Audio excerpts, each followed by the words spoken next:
All right, hello everyone, and welcome to today's Scrum at Scale webinar presentation. My name is Alyssa Layden, and I'm the product owner of marketing for Scrum at Scale LLC. Before introducing today's speaker, I would like to cover just a few housekeeping items. First, to provide you with the best listening experience, all audio lines except for the host and the presenter will be muted during the webinar. We will not be utilizing the raise hand functionality. If at any time during the presentation you would like to ask the presenter a question for the Q&A section or add a comment to the discussion, please use the Q&A panel on the bottom of your console. And finally, this presentation is being recorded and will be available to play on demand from both the Scrum at Scale website and the Scrum at Scale YouTube channel within 24 hours. Live viewings and on-demand viewings of Scrum at Scale webinars are eligible for 1 SEU from the Scrum Alliance. All right, we are now ready to kick off today's webinar, and for that, I would like to introduce our presenter, Luiz Quintela, aka Q. Q is a certified Scrum at Scale trainer and a licensed Scrum trainer. All right, take it away, Q. Okay, here we go. Thank you, Alyssa. The idea behind this webinar is I have been getting a lot of questions, what happens to management on an Agile transformation, specifically manager and director level. And I actually encountered this for the past few months in two of my clients. And I hope to give you guys some of the ideas, some of the difficulties, and some of the things that we encounter. I doubt I will have straight answers for everything other than what I tried and it worked and what I tried and it didn't work. But basically, I summarize this picture. When you go to a place and people are going to start adopting Scrum, implementing or transforming, whatever word you want to get to it, you see this picture, which is basically you have a product owner, a Scrum master, and a team. Yeah, and we know that. Those are the roles in Scrum and etc. But then, looking from the outside, there is this person, which is a manager, you know, and usually a mid-layer of management, which are called managers and directors, and they start looking at that picture and they say, I think I just became unemployed, because they don't see how that picture relates to what they do. And then they start hearing things, well, you can't tell people what you do, and et cetera, and et cetera. And a lot of those things, they are well-meaning, but they actually just create a lot of confusion, uncertainty, and et cetera. Bear in mind that actually the majority of the transformations is done not properly, meaning they're done what I call bottom-up. Usually somebody hires an Agile coach to start Scrum in a department, and there's no awareness from the corporation side on what is really happening there. HR is not involved and all those things, and then, well, we don't have managers as a role. So all those things create a lot of friction, a lot of difficulties for the coach and for the people who are interested in adopting Scrum. So where do we go from this? Well, what do we tell the managers, right? So there's no management role. So what do we tell them? Well, there is the easy answer. The easy answer is management becomes leadership. Well, the moment you say that, people are going to say, oh, okay, but what does leadership even mean? And where do I fit in this thing? You know, and I get this question so many times for the past few months that become the reason. Hey, let me talk a little bit about this and share with the community. So, becomes leadership. So what, right? Is that simple? Do they just accept it? You're not a manager, you're a leader right now. And by the way, we didn't explain to you what that actually means. One of my biggest peeves is, I think when we get a company to go adopt Scrum and eventually Scrum at Scale when they grow enough for that, is that we put a lot of time, money, resources, and people in making the teams better, the Scrum Masters better, and all that stuff. And we, as I've seen so many times in the past years, is we forget product ownership is usually the child that we don't pay much attention to it. People tend to oversimplify the role of the PO, forgetting that if you don't have product, it doesn't matter how good the teams are. And they forget that somebody has to do several things that the teams themselves cannot do. And whether you call that management or leadership or whatever, nobody seems to remember to explain that until it's too late in the game. So do they simply accept it? Well, there is these three things: fear, uncertainty, and doubt, also called FUD. And that comes to play quite a bit, especially when you don't see yourself in one of the three roles of Scrum. So where do we go from there? Well, I hear things like this all the time. So we flip the switch on Monday and it's a new world. I wish. Should we flatten the organization? What about resistance? We are not the Borg, right? Resistance is often not futile. I like the Scrum thing, but who's going to own the production issues? If the team is not doing well, who does correct that? You know, who's holding people accountable? All those questions come from these people who used to have the former role of management. And even though they understand how Scrum is supposed to work, hopefully they do, they still have all these questions. And this one about the production, I just heard 2 weeks ago. Well, okay, so the teams go do that, stuff gets into production, and then what happens when it goes wrong? Who's gonna chase this? Who's gonna do that, right? So, believe it or not, everything is in this slide is actually true questions that I get, and I have probably a pile of another 150. So how do we explain that, right? So how do you get these people who feel that they were just pushed aside and have no function? How do we deal with that? So in every Agile transformation, there's always a small recipe, as much as there is no recipe, but there is one thing to consider. One is you have to start small, you have to create a reference model, you fine-tune that model, and then you grow it. So, makes sense, right? Don't try to flip the switch and have everything happen overnight. Create a progression, create a plan, execute the plan, inspect and adapt, fine-tune, and then when it's good, you start to get it to grow. So, what's leadership anyway? You know, some people define as the folks that get the right people in the right place. And they also say the folks that actually remove people that are not in the right place. They are the folks that provide people and resources that the teams need. Somebody has to do that, right? And mostly they remove impediments that the teams cannot remove by themselves. Lots of impediments are not just dependencies from one team to the other in a scale environment. There are organizational impediments. I remember a long time ago, the teams used to come to me with purchase orders all the time because I seemed to be the only one who was very good at pushing them to happen, right? So leadership is about making sure people have what they need and making sure the good people are in the good places. But there's also more to it. There's also the fact that accountability is a major thing. For instance, a product owner comes with a great idea and makes the teams execute the idea. The teams are really good. They execute this idea with quality, speed, precision, and then nobody buys it because the product owner, for instance, didn't do market research, or the market research was incomplete, the assumptions were not correct. The assumptions were never verified before you started development. So somebody has to make that product ownership or that product owner be accountable. So who holds the Scrum Masters accountable? I mean, Scrum Masters are all about process improvement, flow. You know, stuff is not flowing through the system. Scrum Master is probably not paying attention. You know, the team is not happy because the conditions for work are not good, or the product owner is trying to push too much work and the Scrum Master is not doing their jobs. You know, and then there's the fact that teams have to be accountable for the quality of what they produce. They also have to be accountable for not to make sure that technical debt accumulates, and if there is technical debt, that they are remediated. So somebody has to make people accountable for things.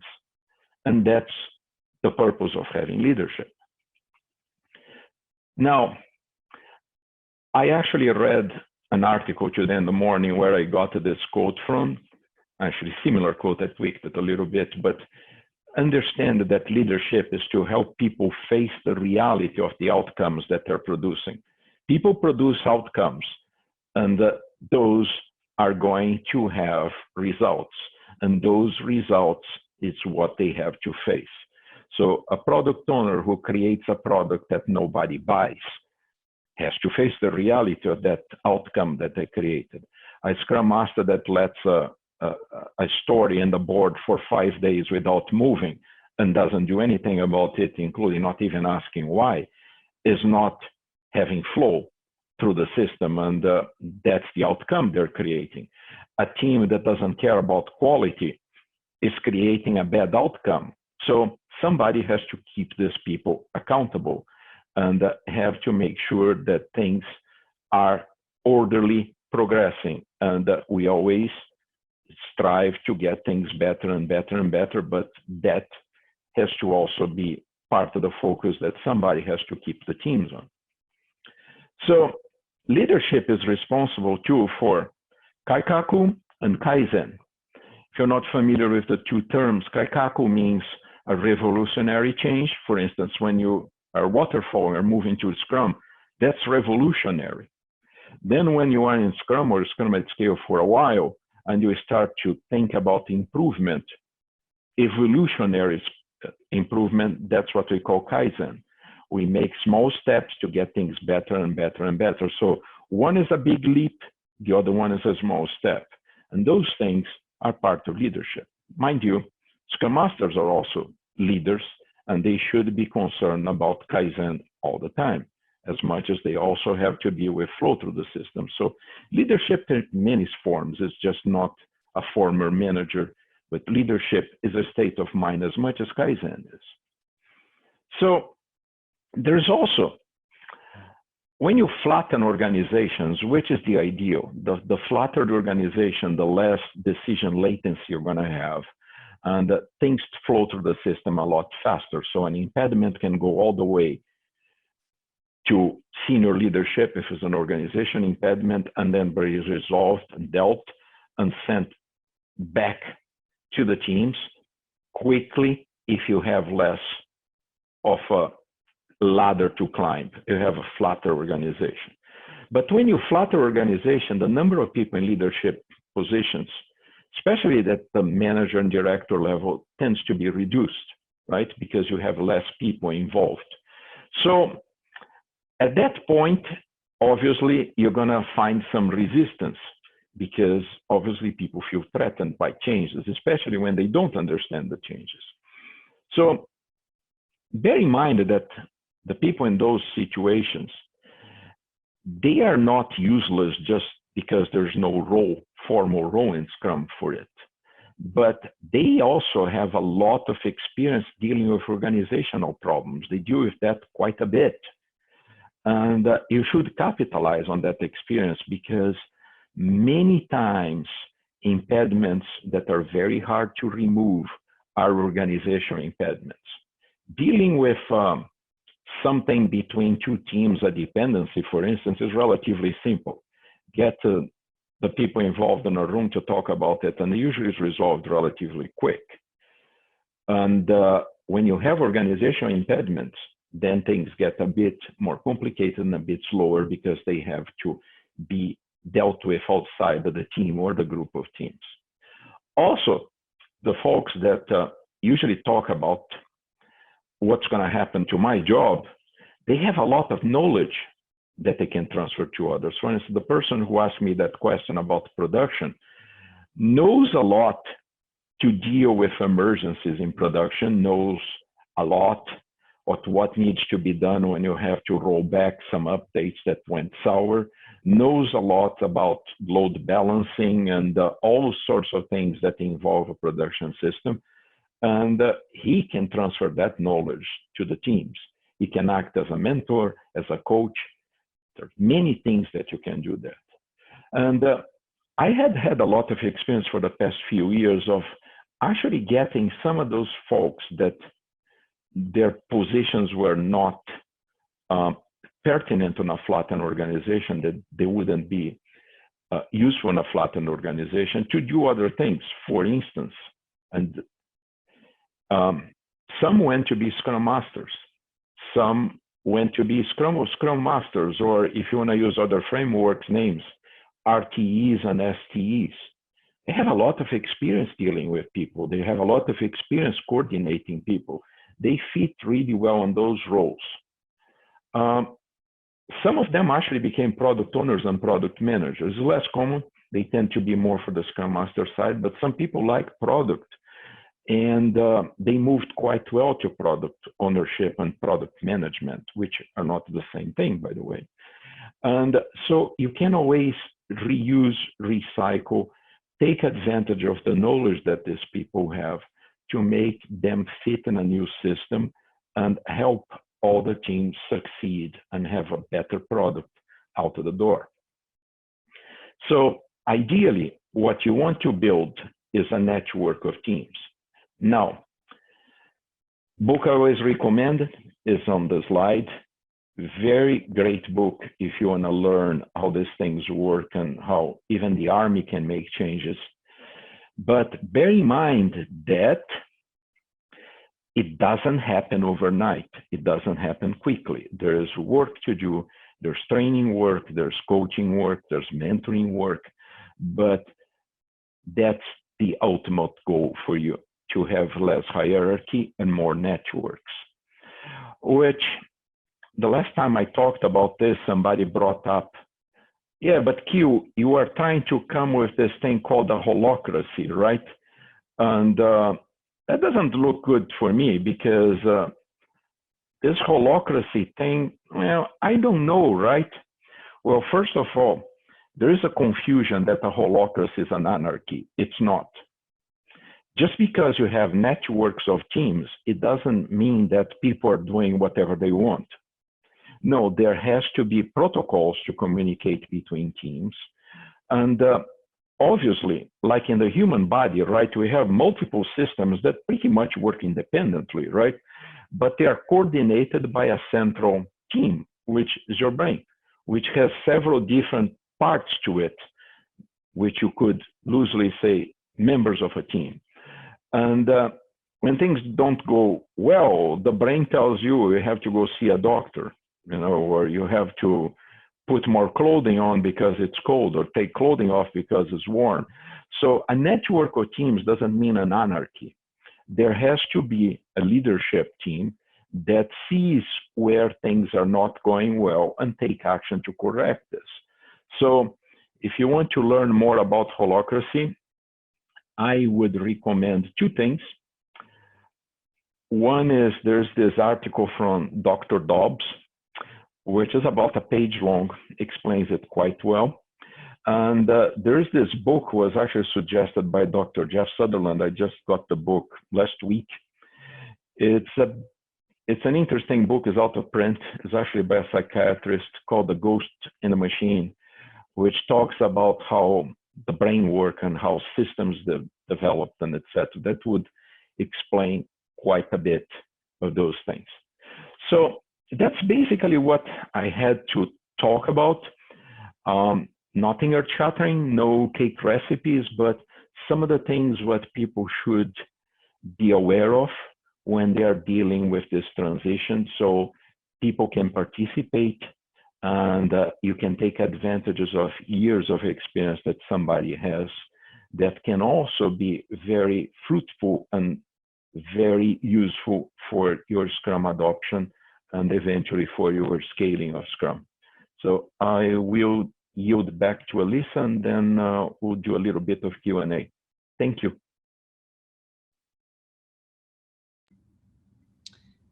All right, awesome. Thank you so much. We do have a couple of Q&As or questions popping in the Q&A panel, but I do want to remind everyone, definitely put those questions in the Q&A panel so that we can organize them and check which ones we have gone through. There's a couple that have gone through just to me or to myself and Q.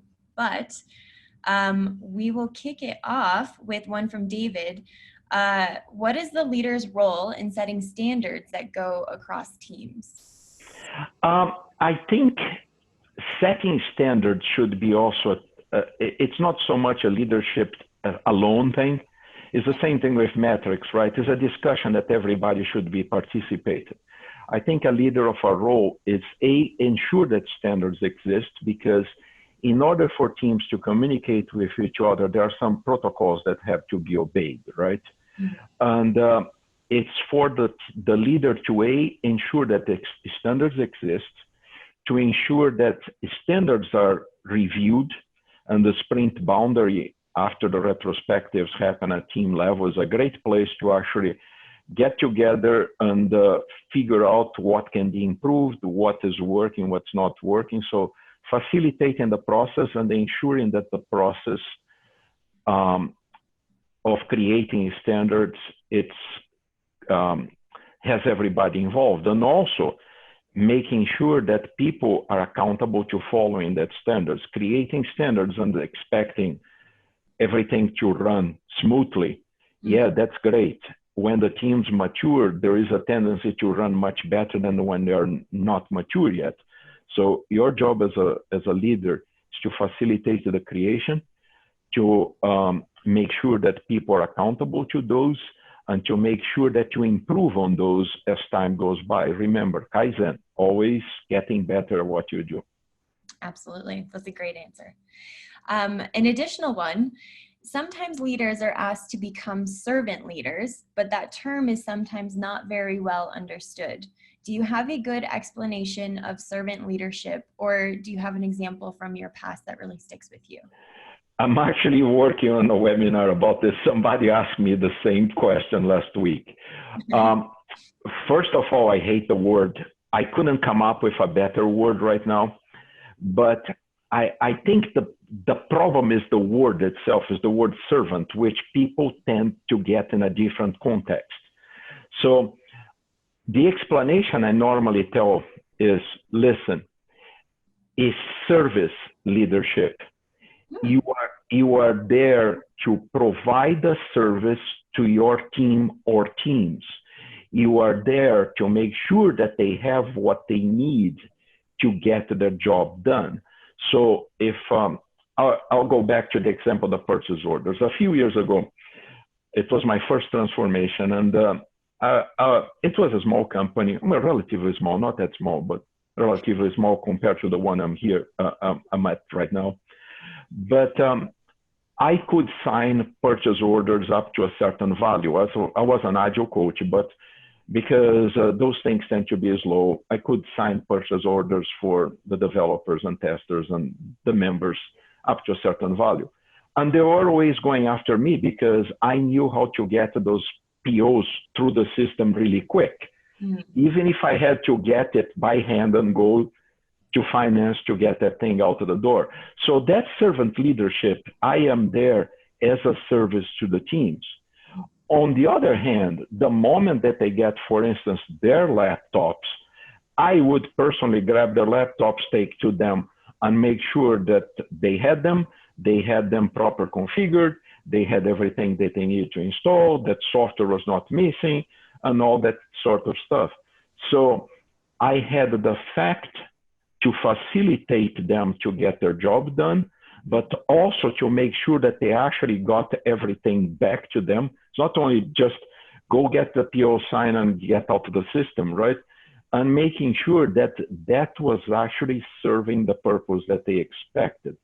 So you are always in service mode. Is what can I do to help you achieve your goal for the sprint, for the quarter, for the year, for the plan, for whatever, and make sure that people are actually doing it.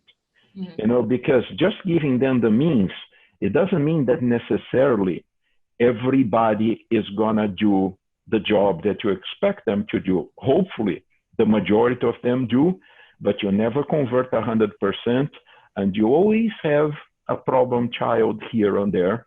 And once you are in a position of leadership, you are gonna have to deal with people's problems. So you are a servant as you provide a service for them to get what they want so they can get their work done, but you also have to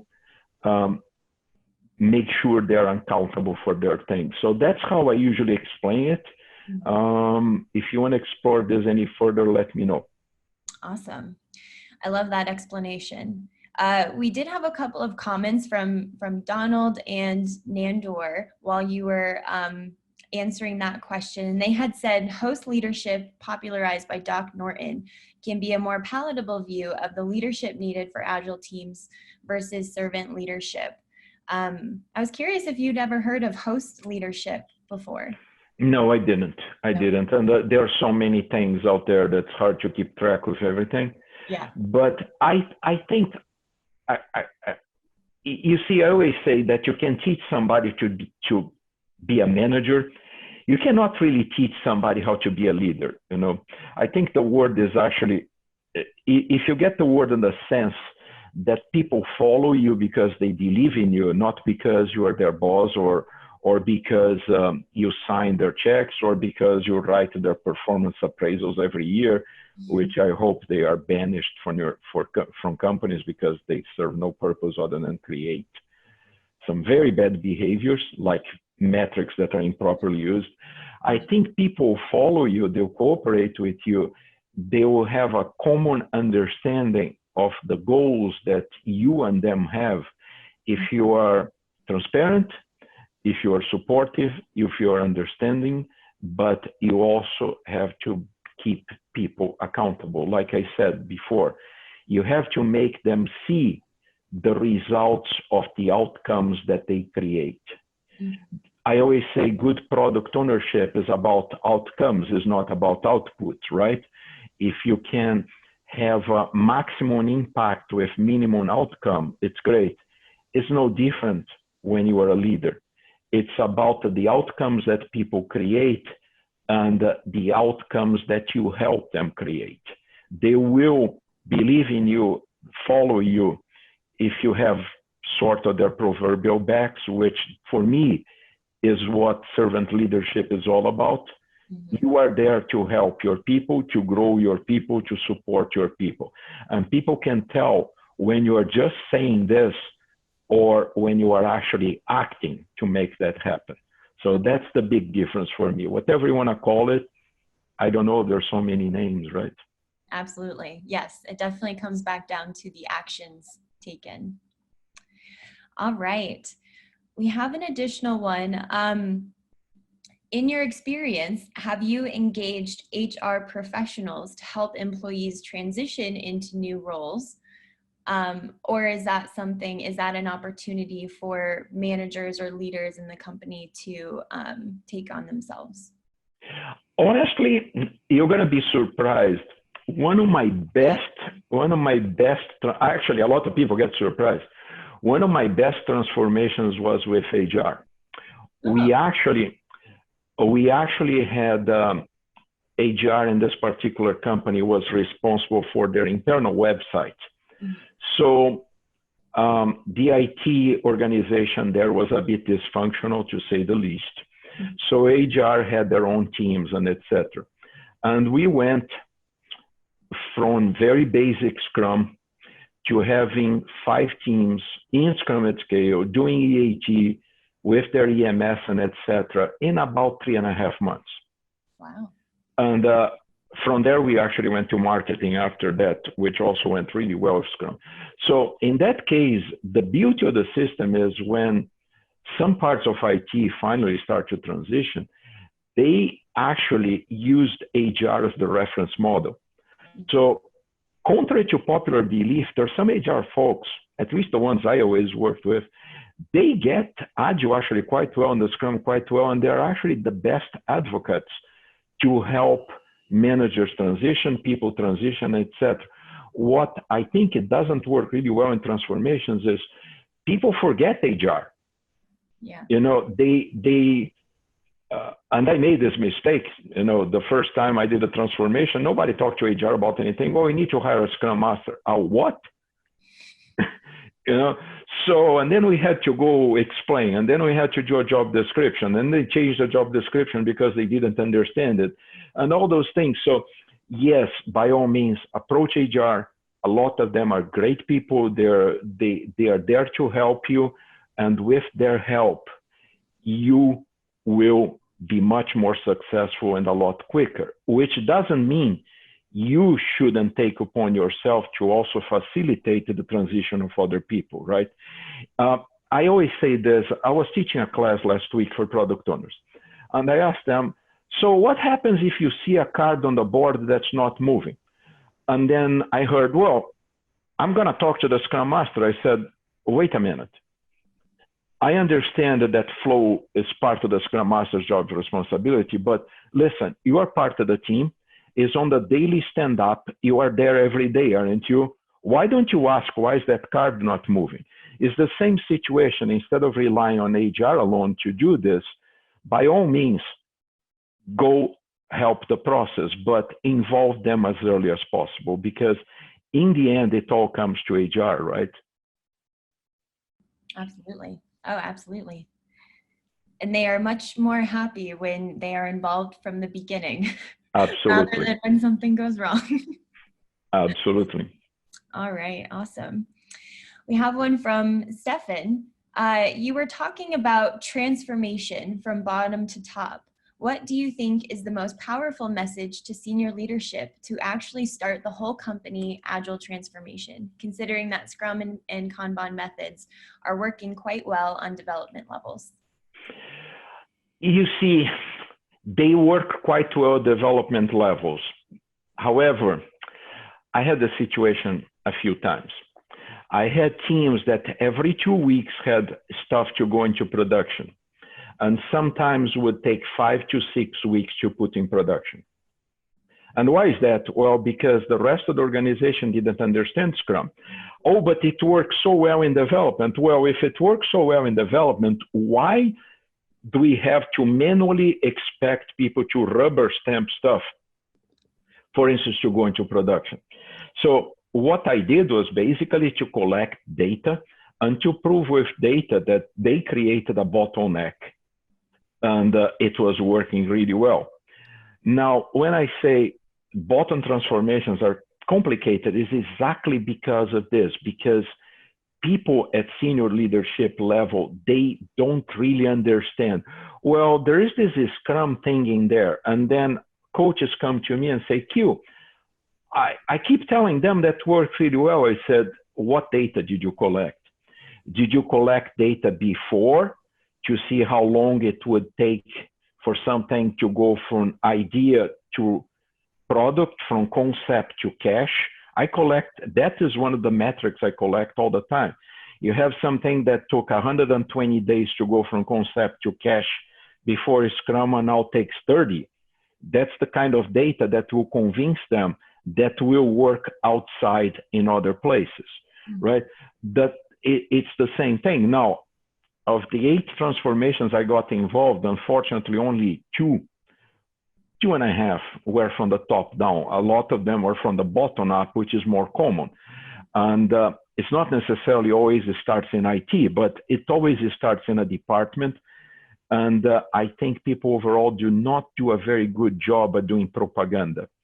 You know, you have to collect data and prove with data why that thing works and that why the rest of the organization can benefit from it. I always say there is, I think, I feel, and I know, right? And a good product owner, which when you are doing a transformation, you are a product owner, has I think and I feel. Then he or she has to cast that assumption out there, validate that assumption, continue on that path, or pivot out of it. It's the same thing.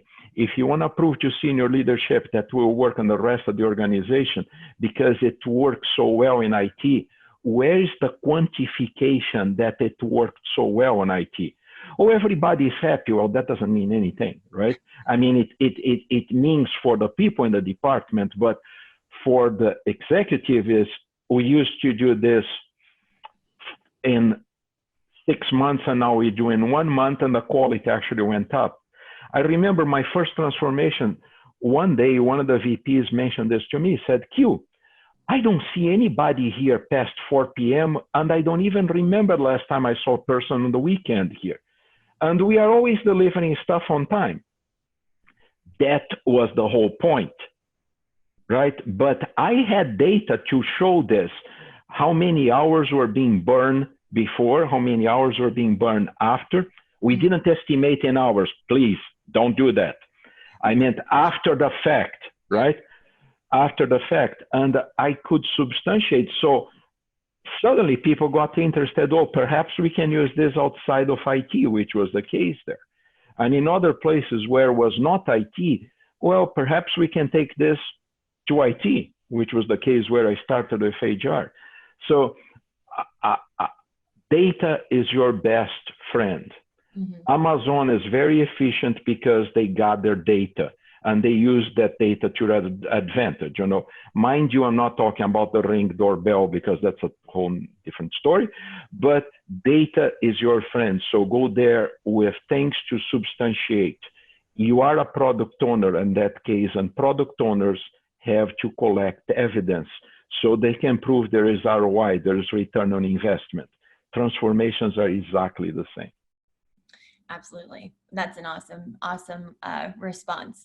I am curious, out of the transformations that started, as you said, at the bottom or with one single department, what was the role of the person who initially engaged with you? Was it that mid-level management? The first one was actually a director. Okay. The first one was a director. And after that, it varies. It's usually at department level, it's either VP or director. You know, in some cases I had CEOs, but that's less common. Their attention is usually not there. They're interested in the outcome, right? For instance, is time to market is an outcome that resonates with executives a lot because you're making things faster and get to the market early. And there are some benefits on this, right? But they are not targeting, oh, we need Scrum here. They are targeting time to market, for instance, right? The outcome and not the output. And I think a common mistake that we make is we use too much jargon when we go talk to executives, and they are interested in the outcome. You know, they don't care if it's a Scrum or Kanban and etc. And you're hearing this one, a Scrum, Kanban, Scrum at Scale guy, you know. But I avoid jargons like the plague. You know, I go talk about outcome. You have to think as a product owner and not as an agile coach in that case. It's all about outcome to leadership. We're going to do stuff cheaper, faster, with better quality, you know, and we're going to have better ROI because of this and that. The employees are happier because they're not working overtime all the time, and blah, blah, blah, blah, blah. So I think we have to think about things as a product ownership mindset, outcome, and not blast people with jargon and all sorts of things that you lose them really fast. You lose them in about 3 minutes when you do that. Absolutely. The eyes gloss over a little bit. Exactly. Absolutely. I did have a follow-up from the original person who asked this question, Stefan, and I wanted to take a quick second to just shout out your virtual coaching sessions. He asked if it was possible to pick this up and engage with you and kind of pick your brain about some other things. And I think it's an awesome opportunity to say that Q and a couple of the other Scrum at Scale certified trainers host these virtual coaching sessions, which are free. They're online, they're on the Scrum at Scale website.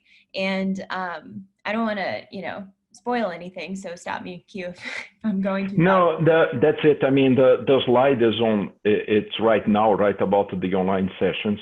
Yep. We've been doing them for a bit over a year now. Some days we have 5 people, some days we have 15 people. You never know because it's in the middle of the day, so emergencies happen and all this stuff. But we do that every month. We do a few of them.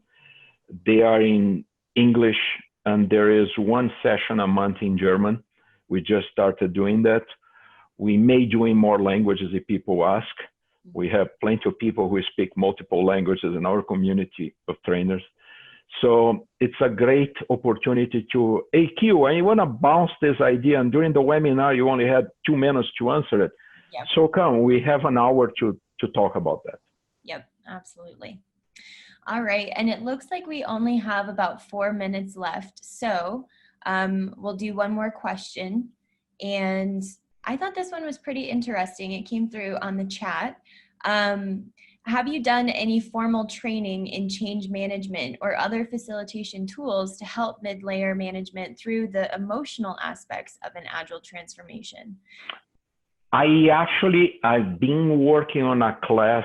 I did it twice in Denmark last year. I did another twice early this year here in the States.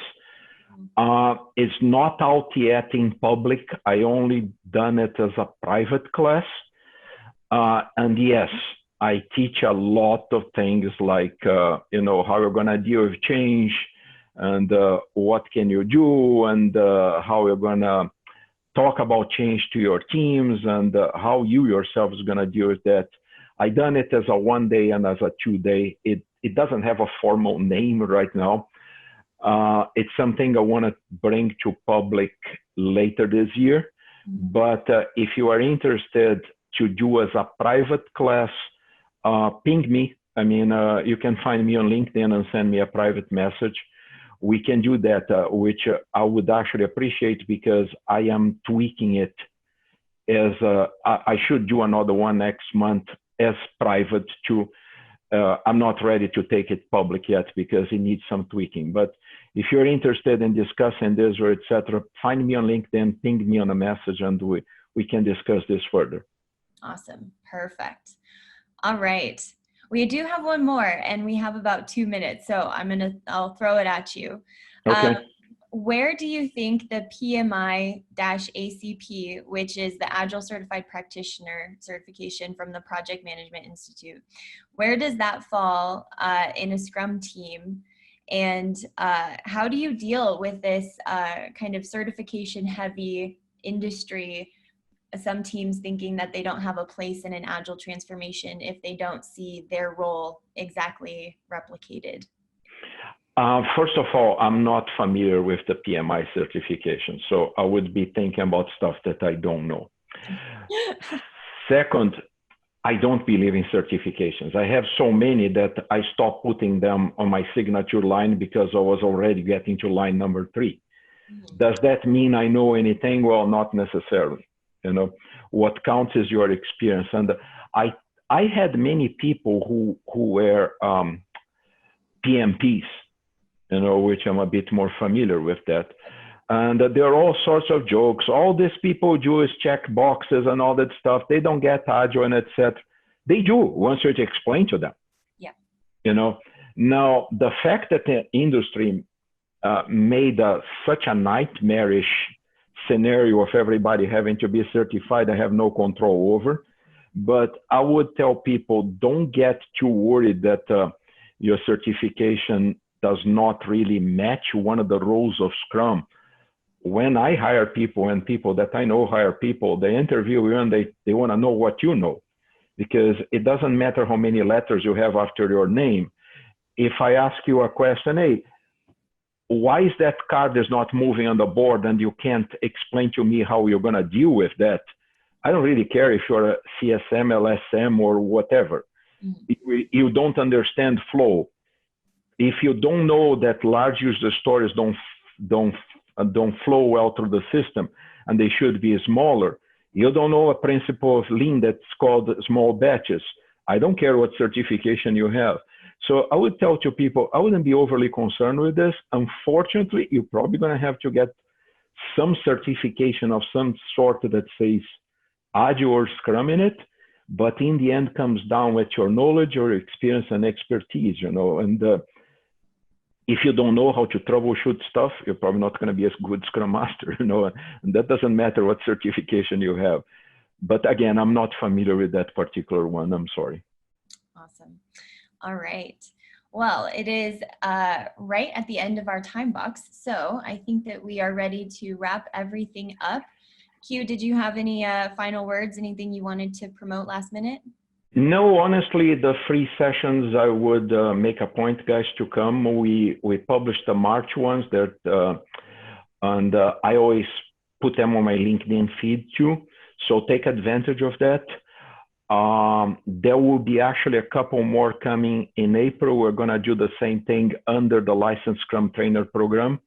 So we'll have Scrum at Scale coaching sessions and Scrum coaching sessions. Right now, what happens is we use the Scrum at Scale once to discuss everything, and it's getting a bit weird because some people want to talk about scaling and other people want to talk about basic stuff. And we end up talking about both things, and sometimes we run out of time. So starting in April, we're going to have sessions for basic Scrum under the LST program, and we'll continue doing the scaling ones under Scrum at Scale. This is actually new scoop. I didn't tell anybody that until right now.